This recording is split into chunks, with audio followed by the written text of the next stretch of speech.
Bonjour à toutes et à tous, j'espère que vous allez bien, que vous êtes en pleine forme. Alors est-ce que ça bourdonne, est-ce que ça siffle dans vos oreilles? Ces petits bruits très désagréables, parasites, s'appellent les acouphènes. Vous êtes de plus en plus nombreux à en souffrir, on en parle aujourd'hui avec un spécialiste, Philippe Barraquet, auteur du livre « Dites stop à vos acouphènes », paru aux éditions Josette Lyon. Peut-on en venir à bout?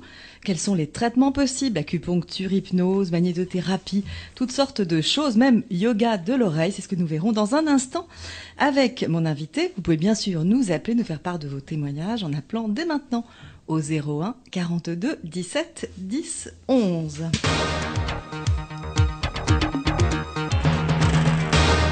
Philippe Barraquet, bonjour. Bonjour. Alors, vous êtes docteur en musicologie, donc pas médecin. Je précise parce que très souvent dans cette émission, on reçoit des médecins. Vous êtes en revanche l'auteur de méthodes de référence sur la thérapie sonore, une expérience que vous transmettez d'ailleurs aux quatre coins de la planète. Les causes de ces acouphènes sont multiples.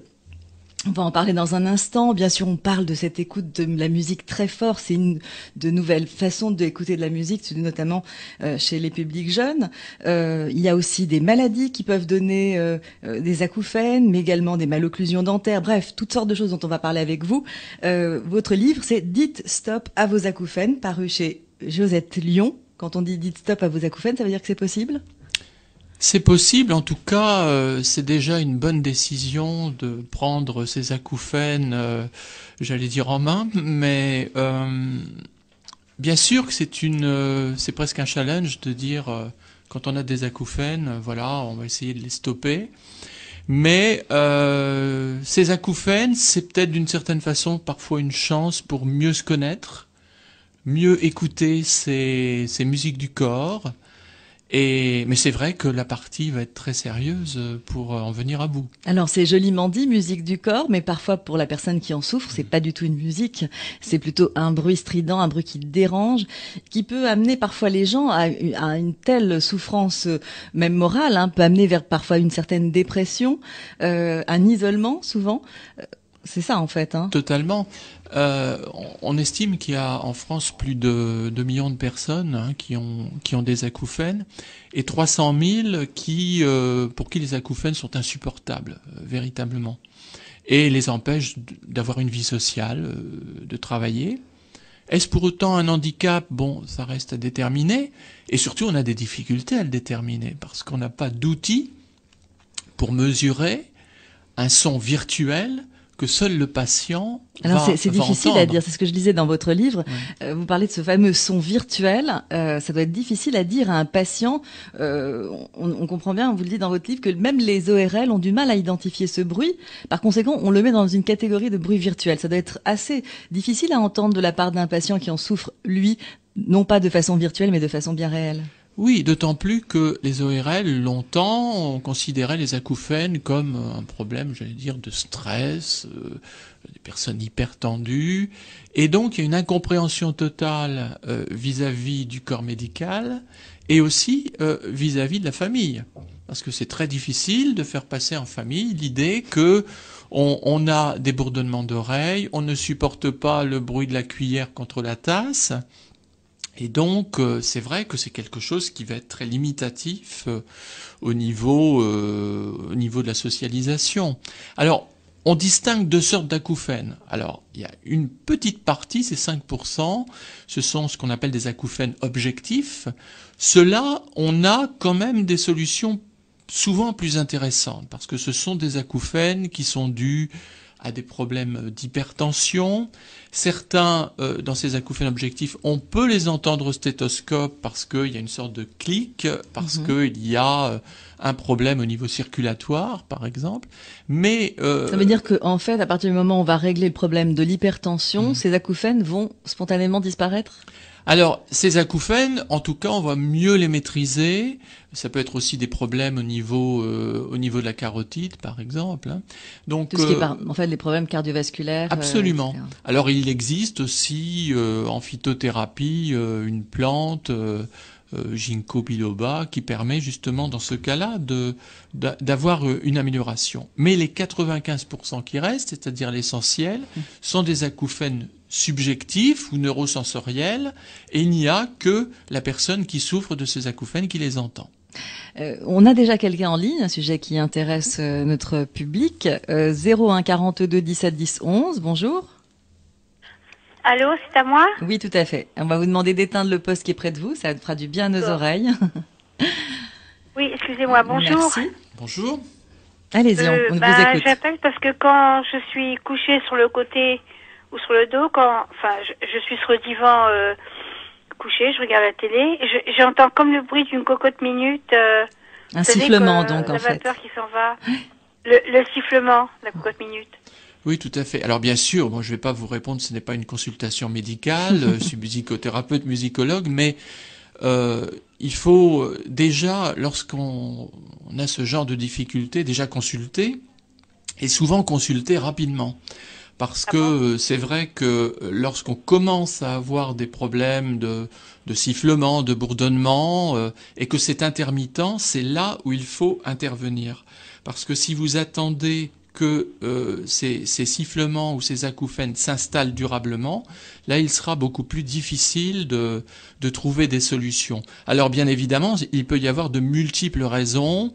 Si vous l'avez en position couchée, eh bien vous pouvez avoir un problème tout simplement, j'allais dire ostéo, donc mécanique, tout simplement. Mécanique, un problème au niveau des cervicales, etc. Donc il faut vraiment analyser quand ça se passe et donc là en position allongée et consulter. Je crois que c'est pour trouver finalement l'origine en fait de ces acouphènes. Alors ce qui est intéressant aussi, c'est de pouvoir différencier les bourdonnements et les sifflements et savoir s'il s'agit de fréquences plutôt aiguës ou plutôt graves. Pour vous, c'est aigu ou c'est grave? Alors, je ne sais pas si notre auditrice est toujours avec nous. Oui, je suis là. Alors, vous demandez si le sifflement que vous entendez est plutôt grave ou... Ah, vous étiez en train de réfléchir pour savoir... C'est un son grave ou alors c'est un son qui est très aigu? En même temps, Philippe Barraquet, vous le dites dans votre livre, les sons graves sont très très rares. Alors oui, en général, l'acouphène est souvent associée à une perte auditive. Ouais.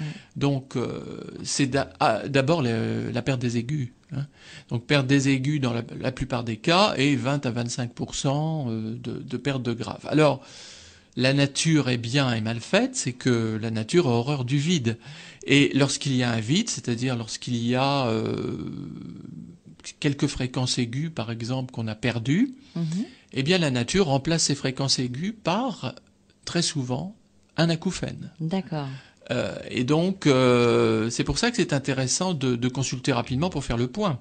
Ça vient pas du métier qu'on a effectué. Moi, j'étais longtemps audiotypiste. Oui.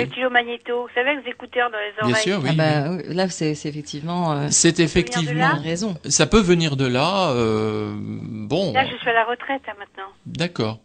Oui, ça peut éventuellement venir de là. Et puis, ça peut aussi. Comment avez-vous vécu aussi ce travail que vous faisiez, voilà. Il y a beaucoup de choses qui entrent en compte dans les problèmes d'acouphènes. Il y a une part psychologique, vous voulez dire par là? Oui, bien sûr. Oui, bien sûr. Dans votre cas, bon, c'est quand même sur une position particulière. Donc là, ça incite à consulter, à voir s'il n'y a pas un problème cervical, etc. Merci pour votre question, votre témoignage. Vous pouvez bien sûr nous appeler au 01 42 17 10 11. Je ne sais pas si nous avons quelqu'un d'autre en ligne, David, non. Bien sûr, vous pouvez continuer à nous appeler, mais ça nous permet aussi de continuer un petit peu à comprendre ce qui se passe.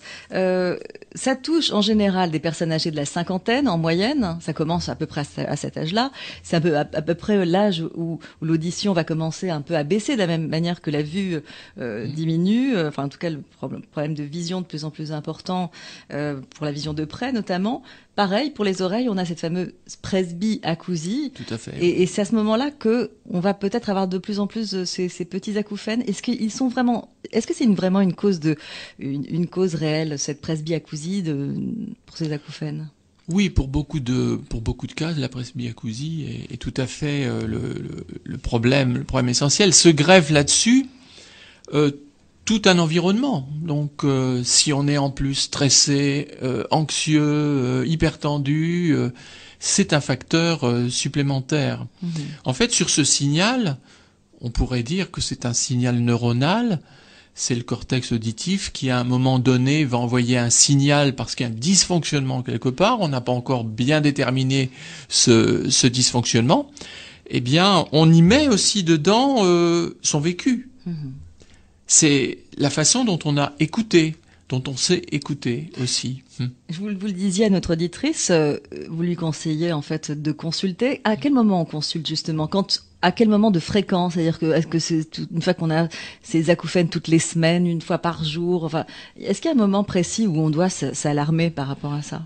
Si déjà les acouphènes ne cessent pas, je pense par exemple après un concert ou une soirée en discothèque, si ça ne cesse pas, c'est une consultation Quand on dit d'urgence. ça ne cesse pas, ça veut dire? Ça veut dire que c'est constant Pendant 48 heures, par exemple. Ah oui, effectivement, ça va être bien gênant. Bon, en général, le lendemain, on doit avoir une petite amélioration. Lorsqu'on sort d'une discothèque avec une musique très forte, le lendemain, bon. Mais si ça ne s'arrête pas, et c'est une consultation d'urgence. Est-ce que c'est quelque chose qui touche davantage les femmes que les hommes, ou est-ce que c'est à égalité? Franchement, j'ai pas tellement de statistiques là-dessus, mais je pense que c'est à peu près à égalité. Alors, bien sûr, on dit la cinquantaine, bon, presbyacousie, mais de plus en plus jeunes aujourd'hui, on a des problèmes d'acouphènes parce qu'on écoute de la musique au casque, parce qu'on utilise des formats compressés de type MP3. Donc, on sollicite sans arrêt notre audition, et le cerveau, lui, il a besoin de temps en temps de silence, même si ce sont des micro-silences. Et la musique compressée ne permet plus au cerveau de récupérer. Alors on va parler avec vous justement, Philippe Baraquet, dans un instant de comment appréhende-t-on ce silence qui est finalement nécessaire. Philippe Baraquet, vous êtes donc l'auteur de ce livre « Dites stop à vos acouphènes ». Vous n'êtes pas médecin, mais vous êtes musicothérapeute. C'est pas facile à comprendre parce que dès qu'on voit docteur en musicologie, on entend souvent docteur, musicothérapeute, on entend thérapeute. À quel moment vous êtes dit que justement vous alliez pouvoir mettre ces deux éléments au service d'une meilleure écoute et en tout cas peut-être de trouver des solutions, parce que c'est ce que vous proposez aussi dans votre livre, des solutions à ces bruits qui sont dérangeants, qui sont difficiles à identifier, dont on ne connaît pas vraiment la cause, même si on a vu avec vous que ça pouvait avoir une origine comme l'hypertension artérielle, des maladies cardiovasculaires. On n'en a pas encore parlé, mais parfois une malocclusion dentaire, toutes sortes de choses qui peuvent amener à avoir des acouphènes, y compris la presbyacousie, la diminution de l'audition avec l'âge.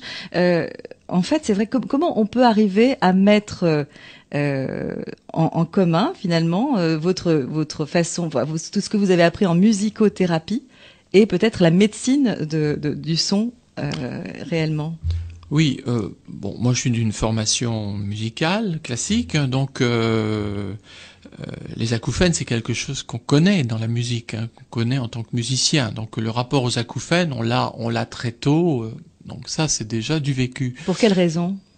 On l'a tout simplement parce qu'on subit des traumatismes sonores. Quand vous travaillez avec un orchestre symphonique et que vous avez 5 timbales qui démarrent juste derrière vous, vous n'en ressortez pas toujours intact. Donc voilà, ça c'est la première chose. Il y a les accidents aussi de scène où on a fameux Larsen, etc. Donc on est très tôt soumis aux acouphènes. Maintenant, je constate quand même que par rapport aux générations anciennes, entre guillemets, de musiciens, de plus en plus jeunes, il y a beaucoup plus d'acouphènes. Cela tient aussi à la façon dont on va utiliser la musique. Aujourd'hui, la musique est essentiellement virtuelle, synthétique, on utilise beaucoup le casque, beaucoup le baladeur, etc. Et donc, on a des modes de consommation de la musique qui ont changé. Qui sont dus justement à ces décibels qui sont dus aux décibels, qui sont dus à des formats de musique compressés. Pourquoi on a compressé la musique? Simplement pour gagner de la place sur le disque dur. Et donc, pour compresser la musique, on utilise... Donc il y a une densité du son finalement. Il y a une densité permanente. C'est-à-dire il n'y a plus de respiration. Quand Rostropovitch dit par exemple que son violoncelle respire, c'est quelque chose qui est plus un son continu d'MP3. Pourquoi? Parce que on va y ajouter des algorithmes justement pour pour compresser les signaux numériques. On va utiliser des infrasons, des fréquences graves pour donner des effets stéréo. Est-ce que là, vous parlez déjà à ce moment-là de pollution sonore? Ah oui, tout à fait. Oui, d'une certaine manière, il y a une pollution sonore. Quitte à vexer les nouveaux musiciens. Il y a une habituation, et c'est pour ça qu'aujourd'hui les thérapies de pointe, on utilise par exemple dans le livre, je parle beaucoup de la thérapie sonore. Il y a d'ailleurs un CD aussi qui permet de pouvoir travailler la thérapie sonore donc avec le livre. On est obligé de se déshabituer. Et comment on se déshabitue? On se déshabitue en écoutant des bruits blancs, c'est-à-dire des sons continus qui ressemblent un peu à des bruits liquidiens, à des bruits d'eau, pour justement relaxer l'oreille, relaxer le cortex auditif. Alors effectivement, dans votre livre, vous allez donner beaucoup de couleurs aux différents bruits. On va pouvoir en parler avec vous, mais on en a dit un mot juste avant la pub. La pratique du silence est importante. C'est quoi? Comment on pratique le silence? D'abord, il n'y a jamais de silence total, même en musique. Déjà, si on peut pratiquer un peu de méditation et avoir quelques secondes de silence, c'est-à-dire quelques secondes où le processus de la pensée va être mis au second plan. Les bouddhistes parleront de la nature de l'esprit, par exemple. Bon, donc c'est un moment de lâcher prise où on est en dehors du plan incarné, en quelque sorte. Donc c'est quelque chose de très difficile. Et aujourd'hui, on fuit le silence. On le craint beaucoup. Et donc, on se survolte en permanence. On est dans une vie très accélérée. Et c'est pour ça qu'il y a beaucoup aussi d'apparitions d'acouphènes chez des personnes qui sont toujours j'allais dire, dans les multi-activités. Dans l'excitation permanente. Hyperactifs. Ouais. Donc il y a un profil de personnes acouphéniennes. J'ai lu un mot qui est intéressant dans votre livre, vous dites déprogrammer les acouphènes. C'est possible? Alors c'est vraiment la recherche. C'est un peu intuitif de dire ça. Je dis ça parce que moi j'ai beaucoup de patients en musicothérapie qui travaillent beaucoup sur la voix, puisque moi je fais travailler essentiellement sur la voix, les sons spontanés. Et on a la possibilité, à partir du support sonore, d'y ajouter une pensée, d'y ajouter une image mentale, bon, par exemple. Et avec ce travail-là, il y a un phénomène de déprogrammation.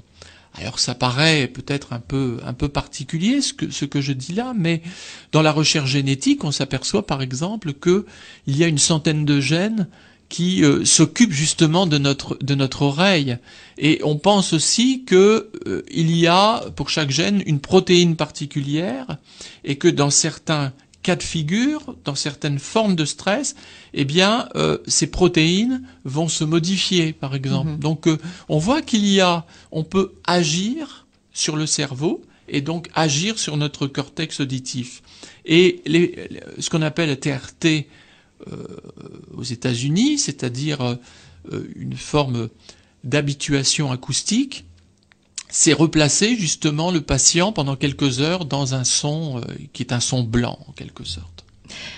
01 42 17 10 11, vous pouvez bien sûr nous appeler si vous avez des questions ou des témoignages sur ces acouphènes qui vous empoisonnent la vie. Peut-être aujourd'hui l'occasion d'en parler avec un spécialiste, musicothérapeute, qui a mis au service finalement de la médecine, du son, cette musique parfois du silence et ces bruits colorés. Vous allez nous expliquer à quoi ça correspond, parce que c'est vrai que mettre de la couleur sur les lumières, ça paraît évident, mais sur les bruits, sur les sons, pour vous, il y a des bruits blancs, on vient d'en parler, mais aussi des bruits roses, des bruits bleus, des bruits marrons, enfin, toutes sortes de couleurs. Pourquoi vous avez donné des couleurs à ces bruits? Alors, moi, j'ai rien donné du tout. En tout cas, vous en parlez. Ce sont les neuroacousticiens qui ont donné des études scientifiques là-dessus. Qui ont donné des couleurs. Mais il ne faut pas s'imaginer qu'il y a un rapport avec les sons et couleurs. Ouais. Ce serait une vision un peu poétique. Quand on parle de bruit brun ou de bruit brown, c'est une relation avec, j'allais dire, le système brownien, donc qui est une échelle particulière par rapport à l'acoustique. Ouais. Donc les différences, mais c'est intéressant parce que on utilise en fait des bruits thérapeutiques qui sont au départ des bruits qui sont générés. Par exemple, les acousticiens les utilisent pour tester l'acoustique d'une salle de concert. Voilà. Bon. Donc c'est ça. Donc alors le bruit blanc, il a une particularité, c'est un bruit qui va répercuter toutes les fréquences que l'on peut entendre, mais en même temps. Donc de 20 à 20 000 Hertz. Bon. Le bruit rose, ça sera, si on analyse un bruit rose, il sera beaucoup plus proche de notre perception auditive. Donc on utilisera le bruit blanc, entre guillemets, pour déprogrammer les acouphènes, et le bruit rose, on l'utilisera plutôt pour se désensibiliser, par exemple, au bruit environnant. Alors nous avons quelqu'un en ligne au 01 42 17 10 11. Bonjour, on vous écoute. C'est moi que vous... Oui, tout à fait, c'est à vous. Bah, écoutez, j'ai 77 ans, j'ai depuis des vingtaines d'années des acouphènes, mais très supportables. Mais là, depuis 2-3 jours, enfin depuis 3 semaines, j'ai attrapé un virus, mal de gorge, nez, machin. Et en plus, en prime, j'ai des douleurs à l'endroit de l'articulé de l'oreille, et ça descend sur comment dirais-je, ça descend le long un peu de l'arrondi, et puis j'ai comme une crise, je sais pas, d'arthrite ou je ne sais quoi. Alors je sais pas quoi faire, ça fait très mal, j'ai mal dans les gencives, une douleur genre rhumatisme, enfin tout ça, c'est je sais pas qui consulter, quoi voir, j'ai pas beaucoup d'argent, bon voilà. Alors je vous écoute.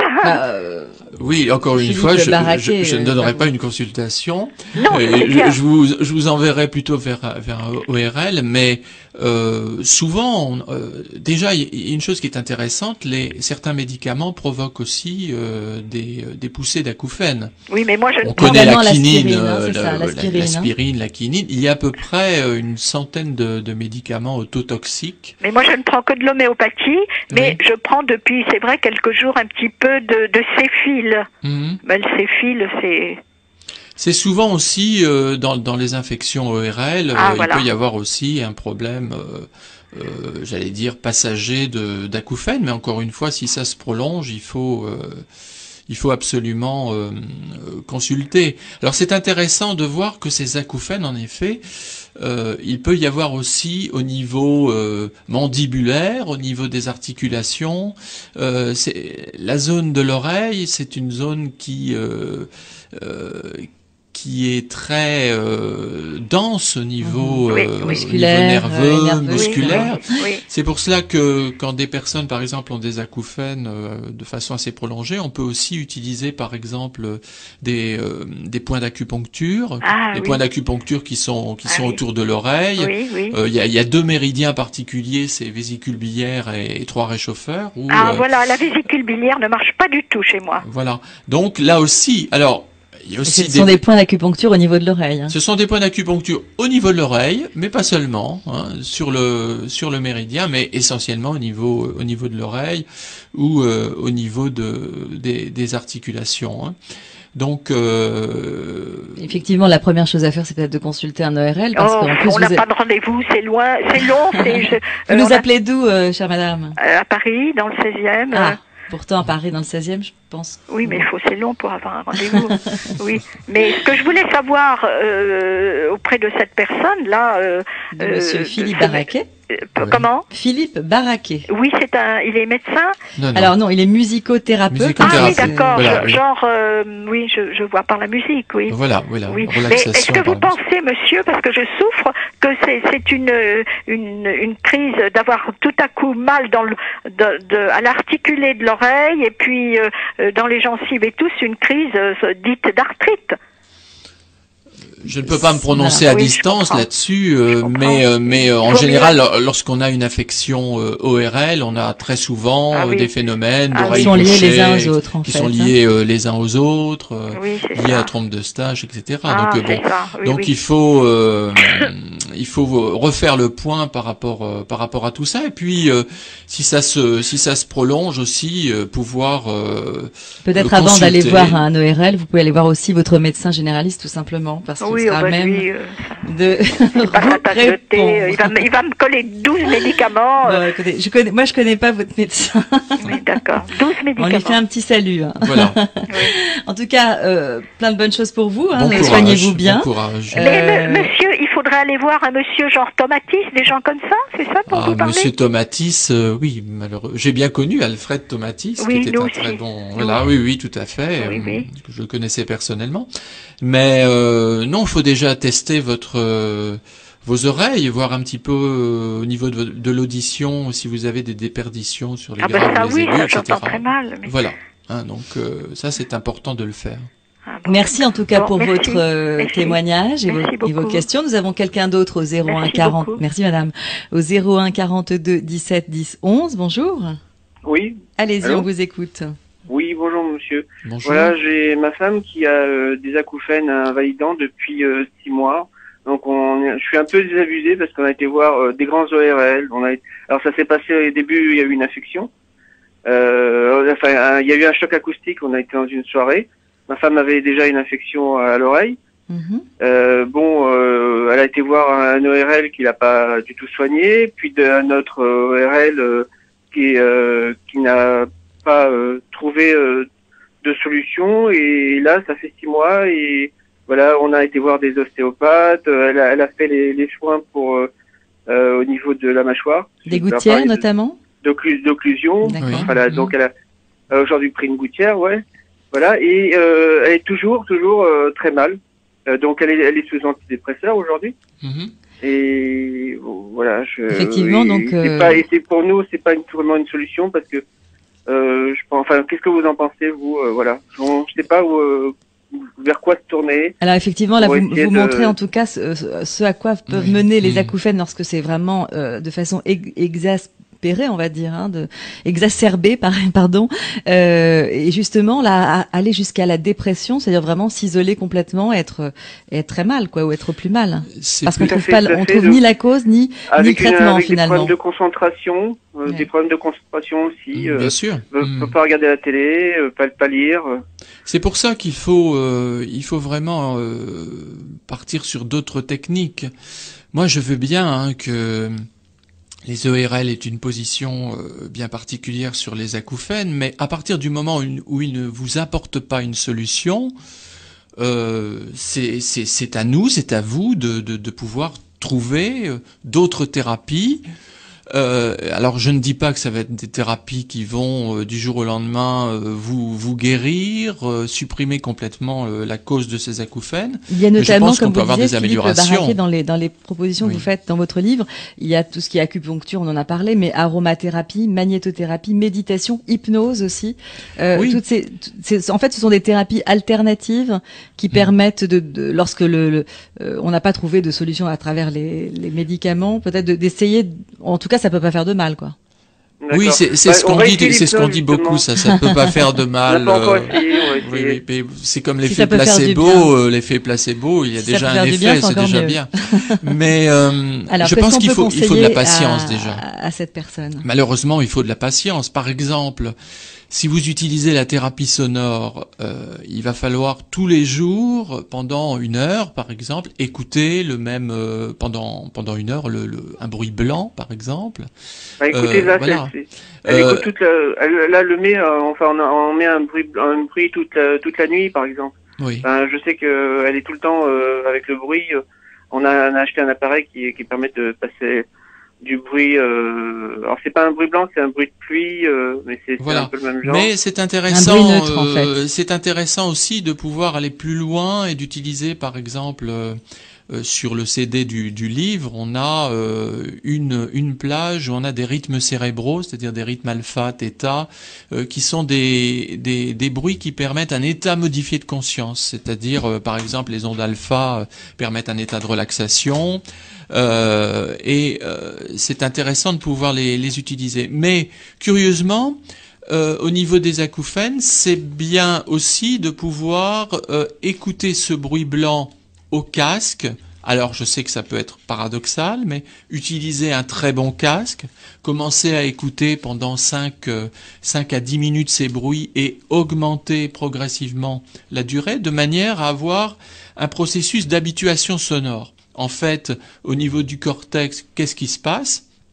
Le cortex, au bout d'un moment, va mixer l'acouphène avec le bruit blanc qui va être écouté en permanence. Donc ce mixage va permettre d'atténuer progressivement ce son désagréable. Alors pour ça, eh bien, ça prend naturellement du temps. Depuis combien de Quelques temps mois. votre épouse justement Ça fait 6 mois là maintenant. Ça fait 6 Voilà. mois.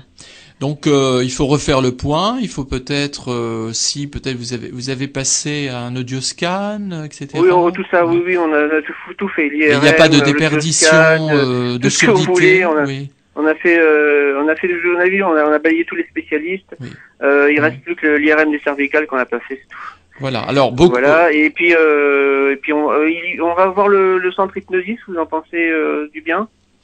Je peux pas me prononcer sur un centre particulier. Je- Vous retrouverez sur mon site stopacouphène.fr les différentes adresses. Hein. Vous comprendrez que je peux pas, On peut pas donner D'accord, vous je donner une Ah, adresse ouais. particulière, mais en tout cas, l'hypnose peut avoir certains résultats. l'hypnose peut vous apporter un mieux-être. Trouvez aussi au niveau phytothérapie des remèdes, voilà, et éviter quand même la spirale des anxiolytiques ou pire encore du Rivotril qu'on utilisait avant, qui maintenant est en ordonnance médicalisée, mais qu'on utilisait Ma femme avant avait pour pris les il y a très longtemps acouphènes. de ça, excusez-moi, Oui. il y a très longtemps de ça, il y a 15 ans, du Lexomil.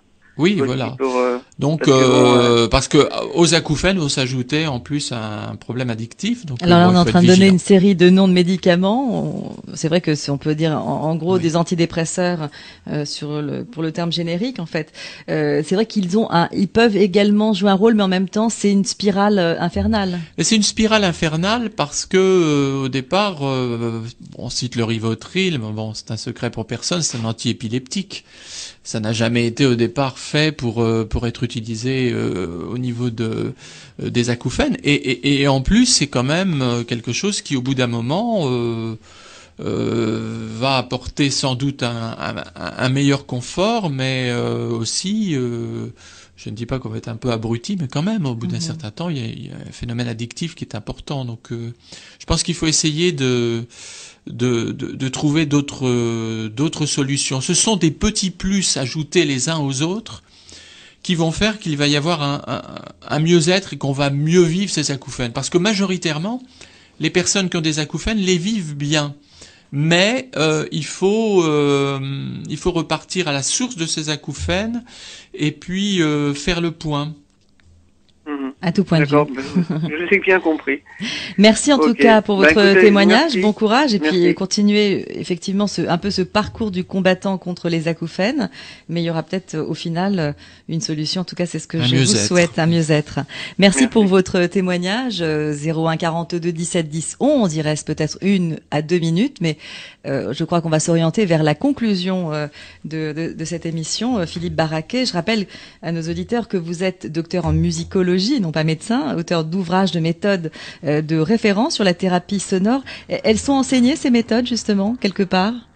Alors, au niveau de la thérapie sonore, oui, c'est enseigné. C'est vrai que, bon, en France, on les utilise aussi sous forme d'appareils. Il existe aujourd'hui des appareils auditifs qui ont ce système de thérapie sonore. Et en tout cas, dans ce livre, vous proposez également un CD avec Oui. des bruits thérapeutiques, notamment Tout à dont fait. on a parlé, les fameux bruits blancs, roses, etc., qui peuvent vous aider à améliorer justement, à déprogrammer, on l'a dit tout à l'heure, ce mot qui m'a beaucoup plu, les fameux acouphènes. Peut-être un mot de conclusion avec un site internet où on peut retrouver quelques informations. Alors, vous qui pouvez seraient retrouver utiles. des informations sur les acouphènes, sur l'hypersensibilité au bruit, sur les pollutions sonores, donc sur www.stop-acouphènes.fr. Acouphènes au pluriel. Au pluriel.